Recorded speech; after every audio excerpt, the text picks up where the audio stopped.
नमस्कार, UNP news देख रहे हैं आप और मैं हूं आपके साथ हितेंद्र। राजधानी लाइव में आप सभी का स्वागत है। हरियाणा सरकार ने राज्य में ग्राम पंचायतों की सीमा के भीतर बिजली के बिल पर 2% की दर से पंचायत कर लगाने का फैसला लिया है। इससे बिजली उपभोक्ताओं को बिजली बिलों में अतिरिक्त बोझ सहन करना पड़ेगा और सरकार इस फैसले के बाद विपक्ष के निशाने पर आ गई है। विपक्ष ने ग्राम पंचायतों की सीमा में बिजली बिल पर 2% की दर से पंचायत टैक्स पर जो सरकार ने अब फैसला लिया है उस पर सरकार को घेरना शुरू कर दिया है। इस फैसले पर कांग्रेस और इनेलो ने सरकार के इस फैसले को किसान विरोधी बताया है। अभय चौटाला ने कहा है कि किसान आज भाजपा सरकार के खिलाफ सड़कों पर हैं और लगातार अगर जिस तरीके से बात की जाए तो अपने अस्तित्व को बचाने की लड़ाई किसान लड़ रहे हैं, ऐसा अभय चौटाला ने कहा है। और जिस कारण अभी तक 35 किसान शहीद हो चुके हैं। वहीं कांग्रेस के नेता रणदीप सिंह सुरजेवाला ने भी सरकार पर निशाना साधा है।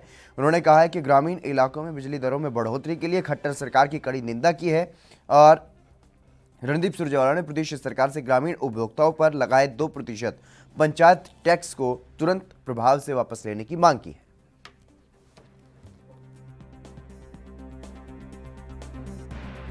ग्राम पंचायतों को और सुदृढ़ किया जाए, उनके संसाधन बढ़ाए जाएं। इसके लिए बिजली की जो खपत होती है गांव के अंदर, जो डोमेस्टिक मीटर्स होते हैं, उनके ऊपर 2% की दर से पंचायत का एक बिजली टैक्स ये लगाया गया है। इससे लगभग 100 से 125 करोड़ रुपया वार्षिक ये पंचायतों को मिलेगा, जो विकास कार्यों में लग सकेगा। इस काम में कृषि आधारित उद्योग और कृषि उपभोक्ता, इनको इसमें छूट दी गई। अभिषेक तक्षक हमारे संवाददाता हमारे साथ जुड़ गए अधिक जानकारी के साथ। अभिषेक, जो ये फैसला लिया गया है इसके पीछे क्या कुछ वजह बताई जा रही है? सरकार की तरफ से यह बड़ा फैसला लिया गया है, 2% अतिरिक्त टैक्स जो है वो अब भरना होगा जो ग्राम पंचायत में रहने वाले लोग हैं उन्हें। जी बिल्कुल, देखिए हितेंद्र, ये कल कैबिनेट की बैठक थी मनोहर लाल मुख्यमंत्री की अध्यक्षता में, जिसमें ये फैसला लिया गया कि पंचायतों को 2% अतिरिक्त टैक्स लगाया गया, जो कि पंचायतों के फंड में जाएगा। पंचायत विभाग के पास एक रेवेन्यू के तौर पर इकट्ठा होगा। जो पंचायत के दायरे में जितने भी बिजली उपभोक्ता हैं उनके लिए ये जरूर एक अतिरिक्त बोझ इसको कहा जा सकता है कि 2% का जो बिजली का बिल आएगा उसमें 2% अतिरिक्त वसूला जाएगा। जैसे अगर इसका उदाहरण के तौर पे देखा जाए तो अगर 2000 रुपए का किसी का बिल आता है तो उसको 20 रुपए अतिरिक्त बोझ पड़ेगा उस उपभोक्ता के ऊपर। और ये जो 2% जो है ये पंचायत विभाग कहें या पंचायत जो है उसको मिलेगा एक रेवेन्यू के तौर पर, जो कि वो अपने डेवलपमेंट आदि के कामों में इसको खर्च किया जा सकेगा। जी अभिषेक, इसमें छूट किसे देने के लिए ऐलान किया गया है? किन लोगों को छूट रहेगी? क्या ऐसा कोई विशेष प्रावधान किया गया? हाँ बिल्कुल, इसमें छूट जो रहेगी वो जैसे ट्यूबवेल कनेक्शन है, जो कृषि से जुड़े जो व्यवसाय है, ये इंस्ट्रूमेंट्स वगैरह आदि जो बनाती इंडस्ट्रीज है, उनको इससे छूट रहेगी। उनको 2% अतिरिक्त नहीं देना पड़ेगा। और सिर्फ जो उपभोक्ता जो ग्राम पंचायत के दायरे में जो भी आता है व्यक्ति, उसको वो अगर बिजली की कंजप्शन करता है जितनी भी, तो उसको 2% अतिरिक्त अपनी जेब से देना होगा। जी, यानी कि ये कहा जा सकता है अभिषेक के जो खेतीबाड़ी के लिए जो कनेक्शन लिए गए होते हैं सिर्फ उन पर टैक्स नहीं लगेगा, लेकिन जो गांव में रहने वाले किसान हैं उन पर वहां पर गांव के हिसाब से टैक्स लगेगा। जी बिल्कुल, ये सही बात है कि जो ट्यूबवेल कनेक्शंस हैं या फिर जो इससे खेतीबाड़ी से जो जुड़े और अन्य व्यवसाय हैं, उन पर ये 2% का कर नहीं लगेगा। और जो आम जो नागरिक है, जो पंचायत के दायरे में जो उसके दायरे में आता है और बिजली कंजप्शन करता है, उसको 2% अतिरिक्त देना होगा। जी, और वहीं अब अगर विपक्ष की बात की जाए तो विपक्ष ने इस फैसले को किसान विरोधी भी बताया है और वापस लेने की मांग भी की गई है। सरकार की कड़ी निंदा की गई है कांग्रेस की तरफ से। जो बिल्कुल, इस फैसले के आते ही विपक्ष हमलावर हो गया है। मुख्य जो विपक्षी दल है कांग्रेस, उसने तुरंत अपनी प्रतिक्रिया देते हुए कहा कि ये जो 2% का अतिरिक्त जो टैक्स का जो आदेश सरकार की ओर से जारी किया गया है या फिर जो कैबिनेट में फैसला लिया गया, इसको तुरंत वापस किया जाए। कांग्रेस के जो राष्ट्रीय महासचिव रणदीप सिंह सुरजेवाला है, उन्होंने कहा कि ग्रामीण इलाकों में जो बिजली की दरों में जो बढ़ोतरी की गई है, उसकी कांग्रेस कड़ी निंदा करती है और इसे तुरंत वापस लेने की मांग करती है। वहीं जो अभय चौटाला जो इनेलो के वरिष्ठ नेता हैं, उन्होंने भी अपनी प्रतिक्रिया देते हुए सरकार को घेरते हुए कहा कि भाजपा सरकार के खिलाफ सड़कों पर कांग्रेस माफ कीजिएगा, किसान जी जी। जो है अस्तित्व बचाने की जो लड़ाई लड़ रहे हैं उसमें अभी तक 35 जो किसान हैं शहीद भी हो चुके हैं और सरकार इस तरह का जो फैसला, किसान विरोधी फैसला जो लेती है उसको वापस करने की मांग करती है। जी जी, लेकिन अभिषेक, जिस तरीके से विपक्ष की तरफ से अब निशाना साधा गया है, और अगर बात की जाए पंचायत विभाग की, क्योंकि जेजेपी के पास, दुष्यंत चौटाला के पास पंचायत विभाग है, ऐसे में उनकी भी कहीं ना कहीं इसमें महत्वपूर्ण जिम्मेदारी रहती है। तो ऐसे में जो निर्दलीय विधायक है, क्या उनकी तरफ से कोई इस बारे में कोई प्रतिक्रिया सामने आई? देखिए, निर्दलीय विधायकों की अभी इस तरह की कोई प्रतिक्रिया तो आई नहीं है, क्योंकि ये अभी कल जो आयोजित की गई थी, बीते कल जो आयोजित बैठक थी जिसमें मनोहर लाल और पूरी कैबिनेट लगभग मौजूद थी, उसमें ये फैसला लिया गया है। तो अब ये जो प्रतिक्रिया का जो दौर है, जैसे जैसे पता चलता जाएगा या जैसे जैसे इसका जानकारी मिलेगी तो उस तरह की प्रतिक्रिया आएंगी। और रही बात डिप्टी सीएम दुष्यंत चौटाला की, जिनके पास संबंधित विभाग है, वो आज 11 बजे चंडीगढ़ में पत्रकार वार्ता करेंगे और जरूर ये कहा जा सकता है कि उनसे इस तरह के सवाल जवाब जरूर किए जाएंगे और उनकी प्रतिक्रिया जो आज की पत्रकार वार्ता उसके बाद उनकी सामने आएगी कि क्या स्टैंड रखते हैं वो अपने विभाग में, या इस फैसले का स्वागत करते हैं कि या इसमें कुछ बदलाव या इसी तरह रहने दिया जाता है। जी, क्योंकि अभिषेक, सभी जो नागरिक हैं प्रदेश के रहने वाले, वो सभी पहले ही टैक्स भर रहे हैं। टैक्स का बोझ काफ़ी है हर किसी पर, चाहे अप्रत्यक्ष रूप से है चाहे प्रत्यक्ष रूप से है। टैक्स काफ़ी संख्या में लोग जो है वो सभी भर रहे हैं, और ऐसे में इस तरीके का अतिरिक्त बोझ जो है वो गांव वालों पर डाल दिया गया है, जहां पहले ही लोग जो है परेशान रहते हैं, आर्थिक तंगी जहां पर पहले ही रहती है, अब ऐसे लोगों पर और ज़्यादा ही अतिरिक्त बोझ डाल दिया गया है। ऐसे में ये सवाल अब उठना लाजमी हो गया है सरकार से, क्योंकि जिस तरीके से खट्टर सरकार ने यह फैसला लिया है, अब ऐसे में ये सवाल जरूर उठेगा कि आखिरकार अतिरिक्त बोझ जो है वो क्यों डाल दिया गया गांव वालों पर। जी बिल्कुल, देखिए, अब कोरोना महामारी, उधर दूसरी तरफ किसान आंदोलन चल रहा है। किसान अपनी जो ये कृषि बिल है इनका विरोध कर रहे हैं, तो ऐसे में इस तरह का जो ये 2% का जो बोझ है ये भी एक कहीं ना कहीं किसानों पर ही पड़ता है, क्योंकि किसान ही जो जितने भी किसान हैं वो ग्रामीण इलाकों में ही रहते हैं और ग्रामीण इलाकों में जो लोग रह रहे हैं, जो पंचायत के दायरे में आते हैं, 2% का जो बोझ है उन्हीं पर है और उन्हीं को ये भुगतान करना होगा। और इसमें लाजमी है कि इसमें सरकार को इसकी जवाबदेही बन जाएगी या फिर इसका भी विरोध का सामना करना पड़ सकता है। अभी जैसे विपक्ष इसका विरोध कर रहा है और धीरे धीरे जो जैसे ये बात जानकारी मिलती जाएगी किसानों को या ग्रामीण इलाकों में, तो वहां इसका भी विषय उठाया जा सकता है और इसको वापस लेने की मांग भी की जा सकती है। क्योंकि अभिषेक, आम जनता के पास, और खास करके अगर गांव की बात करें, तो अतिरिक्त जो आय के साधन हैं वो वहां पर नहीं होते। ऐसे में अब जवाबदेही बनती है सरकार की, और सरकार पर जो जिस तरीके से आरोप लग रहे हैं अब कि ये सरकार किसान विरोधी है, ऐसे में किसान इस मामले को भी अब अपने आंदोलन में शामिल कर सकते हैं।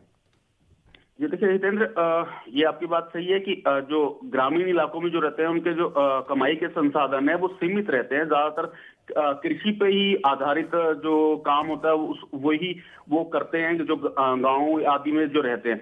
तो इसमें ये अतिरिक्त बोझ इसको माना जा सकता है और कहा भी जा सकता है और इसका विरोध भी हो सकता है और इसको सरकार के ऊपर ये एक कहा जा सकता है कि सरकार पे ये एक दबाव फिर रह सकता है कि इस तरह का जो 2% का अतिरिक्त जो भार किसानों पे या ग्रामीण लोगों पर दिया गया, इसको वापस लेने का दबाव या भारी विरोध का सामना इस विषय पे भी सरकार को करना पड़ सकता है।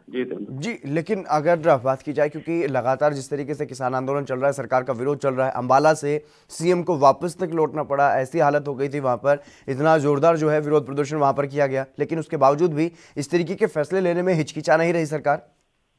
देखिए, इसमें सरकार का कहीं ना कहीं पंचायतों को जो है फंड ज्यादा से ज्यादा मिले। अब इसका तर्क ये भी है कि जैसे जानकारी मिली कि अगर ऑफ द रिकॉर्ड जो बात हुई उसमें यही कहा गया कि जो 2% का जो अतिरिक्त जो परसेंटेज बिजली के बिल में जो दी जाएगी ग्रामीण इलाकों वाले लोगों को, उसमें क्या है वो पंचायतें के पास वो सीधा ये जो फंड है ये पंचायतों के पास जाएगा। 2% की बढ़ोतरी होगी उनके फंड में, और जो डेवलपमेंट के जो काम है पंचायत के दायरे में या पंचायतें वो ज्यादा करवा पाएंगी। ये जो पैसा है ये ग्रामीण इलाकों में ही लगेगा और इससे डेवलपमेंट वाले जो काम है वो ज्यादा से ज्यादा करवाए जा सकेंगे, जो पैसा इसके माध्यम से इकट्ठा होगा। जी, तमाम जानकारी देने के लिए अभिषेक बहुत बहुत शुक्रिया आपका। तो लगातार जिस तरीके से हरियाणा सरकार और केंद्र सरकार इस तरीके के फैसले ले रही है जिससे विपक्ष को मौका मिल रहा है और विपक्ष की तरफ से निशाना साधा जा रहा है, ऐसा ही एक फैसला अब हरियाणा सरकार ने लिया है जिसमें 2% टैक्स बढ़ाने का फैसला जो है वो गांव वाले लोगों पर लिया गया है। बिजली उपभोक्ताओं पर 2% अतिरिक्त टैक्स जो है वो लगाया जाएगा।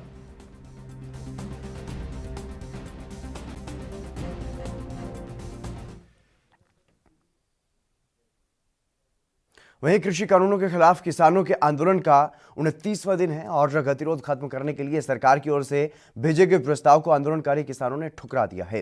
किसान संगठनों की ओर से यह कहा गया है कि हम तीनों कानूनों में किसी भी प्रकार के बदलाव की बात नहीं कर रहे हैं, बल्कि तीनों कानूनों को निरस्त करने की मांग करते हैं। सिंगू बॉर्डर पर सरकार के प्रस्ताव पर चर्चा के लिए किसान संगठन की बैठक बुलाई गई थी। बैठक के बाद किसान संगठनों ने यह कहा कि हम तीनों कानूनों में किसी भी तरह का बदलाव नहीं चाहते हैं और बदलाव की बात नहीं कर रहे हैं, बल्कि इन कानूनों को निरस्त करने की मांग करते हैं। उन्होंने ये भी कहा कि न्यूनतम समर्थन मूल्य को लेकर के जो प्रस्ताव सरकार से आया है उसमें कुछ भी साफ नहीं है, स्पष्ट नहीं है। किसान संगठनों की ओर से कहा गया है कि सरकार की ओर से आया प्रस्ताव इतना खोखला और हास्यास्पद है कि उस पर उत्तर देना उचित नहीं है। उन्होंने कहा है कि हम तैयार हैं बातचीत करने के लिए, लेकिन सरकार कोई ठोस प्रस्ताव लिखित में भेजे और खुले मन से बातचीत के लिए बुलाए।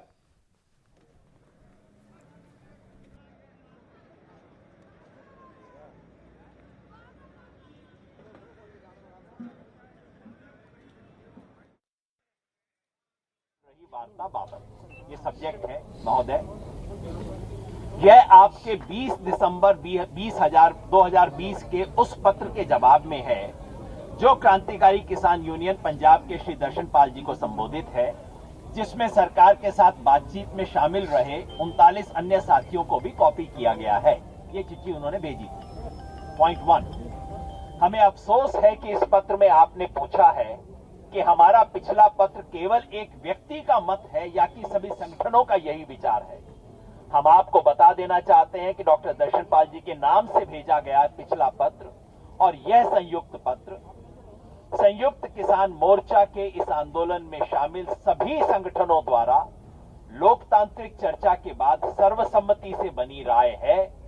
इसके बारे में सवाल उठाना सरकार का काम नहीं है। पॉइंट 2, हमें बहुत दुख के साथ यह भी कहना पड़ रहा है कि भारत सरकार के अन्य कई प्रयासों की तरह आपका यह पत्र भी किसान आंदोलन को नित नए तरीके से बदनाम करने का प्रयास है। यह किसी से छुपा नहीं है कि भारत सरकार पूरे देश के किसानों के शांतिपूर्ण, जमीनी और कानून सम्मत संघर्ष को अलगाववादियों और चरमपंथियों के रूप में पेश करने, सांप्रदायिकतावादी और क्षेत्रीय रंग में रंगने और बेतुका और तर्कहीन शक्ल में चित्रित करने की कोशिश करती रही है। सरकार का यह रवैया किसानों को अपने अस्तित्व की रक्षा की खातिर अपना विरोध प्रदर्शन तेज करने के लिए मजबूर कर रहा है। राजीव तिवारी हमारे संवाददाता हमारे साथ जुड़ गए अधिक जानकारी के साथ। राजीव, क्या किसानों ने अब मन बना लिया है कि अपने अस्तित्व के लिए आंदोलन को अब और भी तेज किया जाएगा, ना कि सरकार का इस तरीके से कोई जवाब दिया जाएगा? करने वाली बात है। यहाँ पर जो किसान लगभग महीना भर हो चुका है, यानी कि 29 दिन हो चुके हैं आज, और कहीं ना कहीं किसान अभी भी बैठे हुए हैं और सरकार से शायद उम्मीद कर रहे हैं कि सरकार उनका जो कृषि कानून लेके आई है उसको वापस रद्द करे और कहीं ना कहीं दूसरा कानून लेके आए।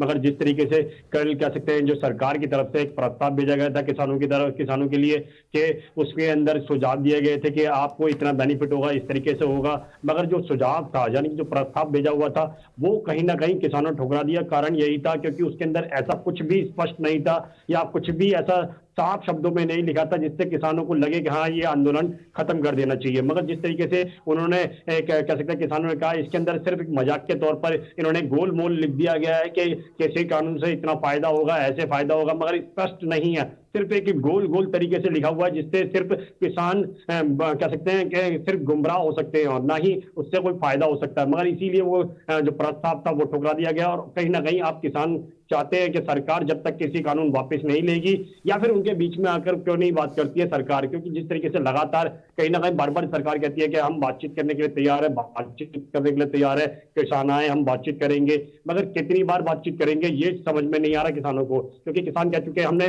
बात करनी है, आप कितनी बार भी बात करिए, मगर जब तक कृषि कानून वापस नहीं होगा, या फिर उसमें लिखित में ऐसे शब्दों में दीजिए जिससे साफ शब्दों में आए समझ में कि हाँ क्या करना है, कितना बेनिफिट होगा, किस तरीके का बेनिफिट होगा। मगर सरकार सिर्फ गोल गोल घुमा रही है। गोल गोल घुमाने के साथ साथ कहीं ना कहीं विपक्ष को फायदा हो रहा है इसका, मगर विपक्ष लगातार कहीं ना कहीं किसानों का साथ देता हुआ नजर आ रहा है और कहीं ना कहीं सरकार को घेरने की हर मुमकिन कोशिश की जा रही है। मगर जिस तरीके से सरकार अभी भी अड़ियल रवैया अपनाए हुए है कि कृषि कानून वापस नहीं करेंगे और समझौता जो करने की प्रक्रिया है उनकी, वो कहीं ना सिर्फ गुमराह करने वाली है बात है और ना ही किसानों को इससे कोई फायदा होने वाला है। मगर लगातार जिस तरीके से किसान अभी भी अड़े हुए हैं और आगे दिनों के लिए भी उन्होंने स्पष्ट कर दिया है कि इसके लिए हमें चाहे कितनी भी दिन निकल जाए या 26 जनवरी हमें यही मनानी पड़े, हम मनाने के लिए यहीं पर तैयार हैं और हम यहाँ से हटने वाले नहीं है। मगर सरकार है शायद 26 जनवरी से पहले इनको हटाने की भरपूर कोशिश करेगी। जी, लेकिन किस तरीके का ठोस प्रस्ताव चाहते हैं किसान, क्या कुछ जानकारी इस बारे में?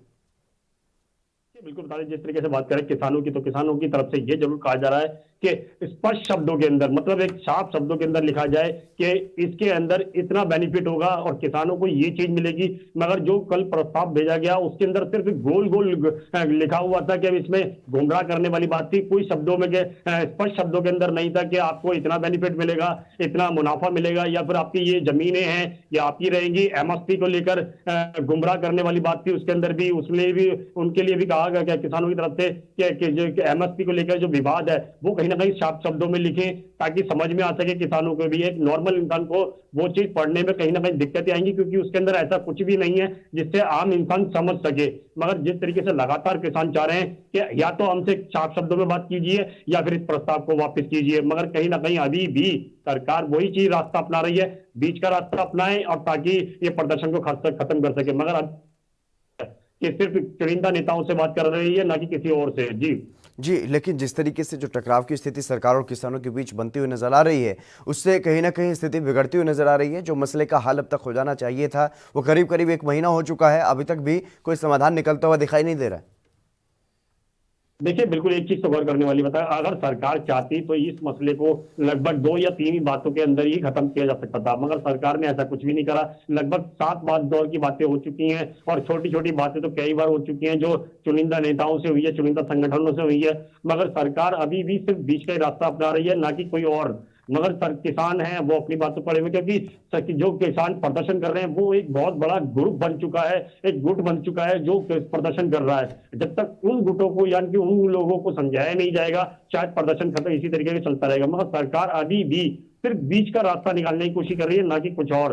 मगर सरकार को चाहिए कम से कम किसानों को समझाए, किसानों के बीच में जाए। अगर उसके बाद वाकई में ही उनके किसानों जो कृषि कानून लेके आए उसके अंदर बेनिफिट है किसानों के, तो उनके बीच में जाने में क्या सरकार को क्या दिक्कत है? सरकार चाहे तो उनके बीच में जाए, उनसे बातचीत करे। अगर बातचीत से वो समझौता हो सकता है तो रास्ता क्यों नहीं निकालते? मगर सिर्फ प्रस्ताव देना ही एक उचित माध्यम नहीं है। जी, तमाम जानकारी देने के लिए बहुत बहुत शुक्रिया राजीव। तो लगातार जिस तरीके से किसानों का आंदोलन आगे बढ़ रहा है, अब उसको और भी ज़्यादा तेज करने के लिए आह्वान किसानों की तरफ से किया गया है। सरकार को जो सरकार ने निमंत्रण भेजा था बातचीत के लिए उसको ठुकरा दिया गया है। चलिए बढ़ेंगे अगली खबर की तरफ।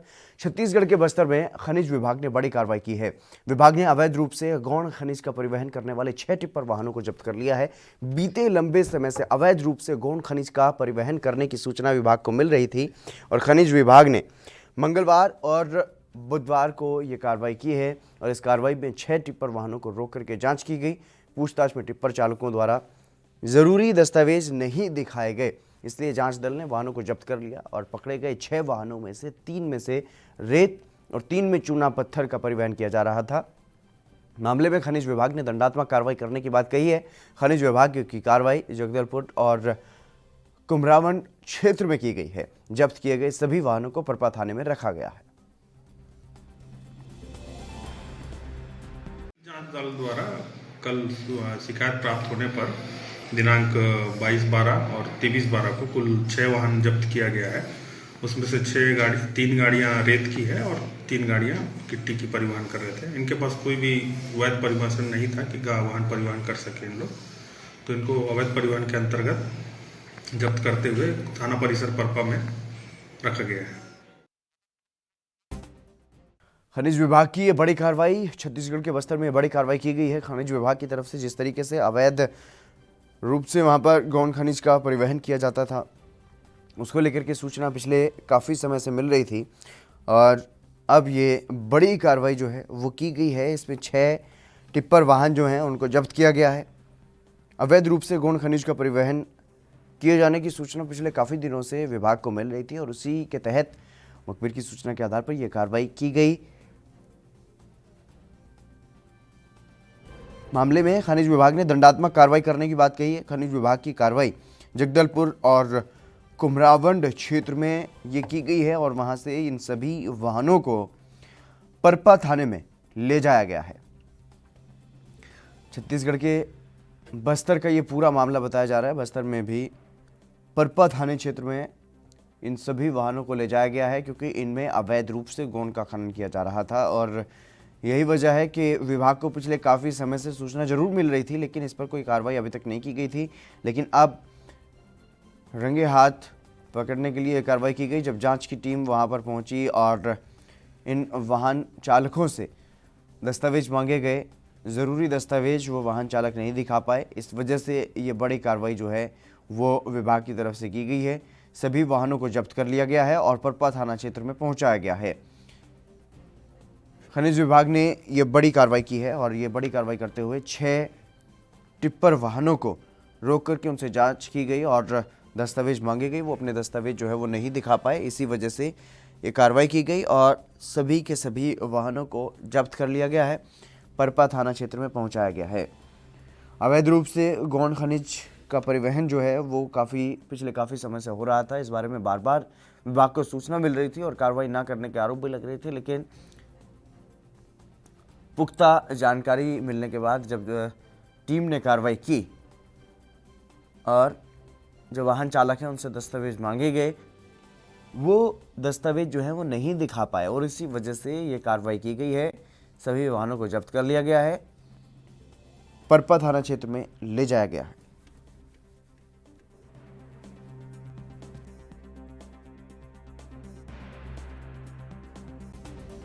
खनिज विभाग की तरफ से ये बड़ी कार्रवाई की गई है और अवैध रूप से गौण खनिज का परिवहन चल रहा था।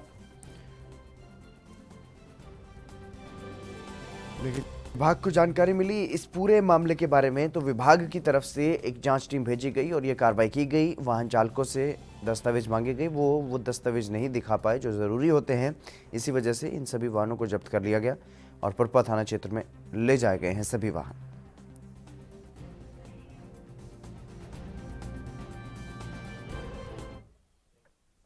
वहीं महाराष्ट्र के भयंदर में रहने वाली 4 साल की मासूम बच्ची को वहशी दरिंदे ने अपना शिकार बनाया है।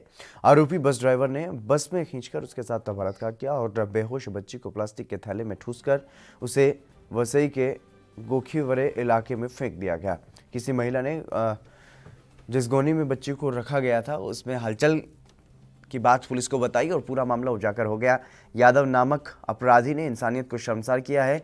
आरोपी ने 4 साल की मासूम बच्ची को अपने हवस का शिकार बना डाला और बच्ची के माता पिता ने बच्ची का अपहरण होने का मामला भयंदर पुलिस थाने में दर्ज करवाया है। वहीं पुलिस ने आरोपी को गिरफ्तार कर लिया है और आगे की कार्रवाई में जुट गई है।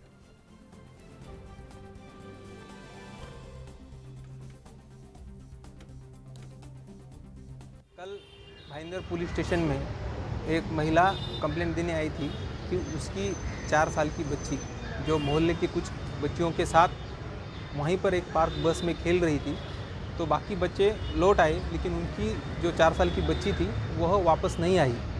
तो उनको डर लगा तो वह भाईंदर पुलिस स्टेशन में कंप्लेंट देने आई। यह कंप्लेंट जैसे ही PSI गोलवी साहब को समझ में आई तो उन्होंने इसको गंभीरता से लेते हुए तत्काल जब इंक्वायरी करना चालू कर दिया तो उनको पता चला कि यह बस ड्राइवर बस के साथ वसई में मानिकपुर एरिया में है। तो उन्होंने तपास पथक के साथ फ़ौरन रवाना होते हुए आरोपी को हिरासत में लिया। आरोपी को आज कोर्ट में पेश किया। कोर्ट ने 28 तारीख तक अगले तपास के लिए उनकी पुलिस कस्टडी मंजूर की है। साथ ही साथ इसी दौरान हमारा लड़की को ढूंढना भी जारी था। तो जैसे ही हमने इसको लड़की को थोड़ा सा ढूंढना चालू कर दिया तो हमको इन्फॉर्मेशन मिला था कि वाली पुलिस स्टेशन में ऐसा ही मिलती जुलती एक लड़की पाई गई है। जब हमको कंफर्मेशन हुआ उसके बाद में हमारा एक पुलिस पथक वहाँ पर इंक्वायरी के लिए और तपास के लिए भेजा गया है। साथ ही साथ उस लड़की के आगे की वैद्यकीय उपचार के लिए उनको नायर हॉस्पिटल में एडमिट कराया गया है। चलिए, इस खास कार्यक्रम में फिलहाल बस इतना ही। आप बने रहिए ANB न्यूज़ के साथ।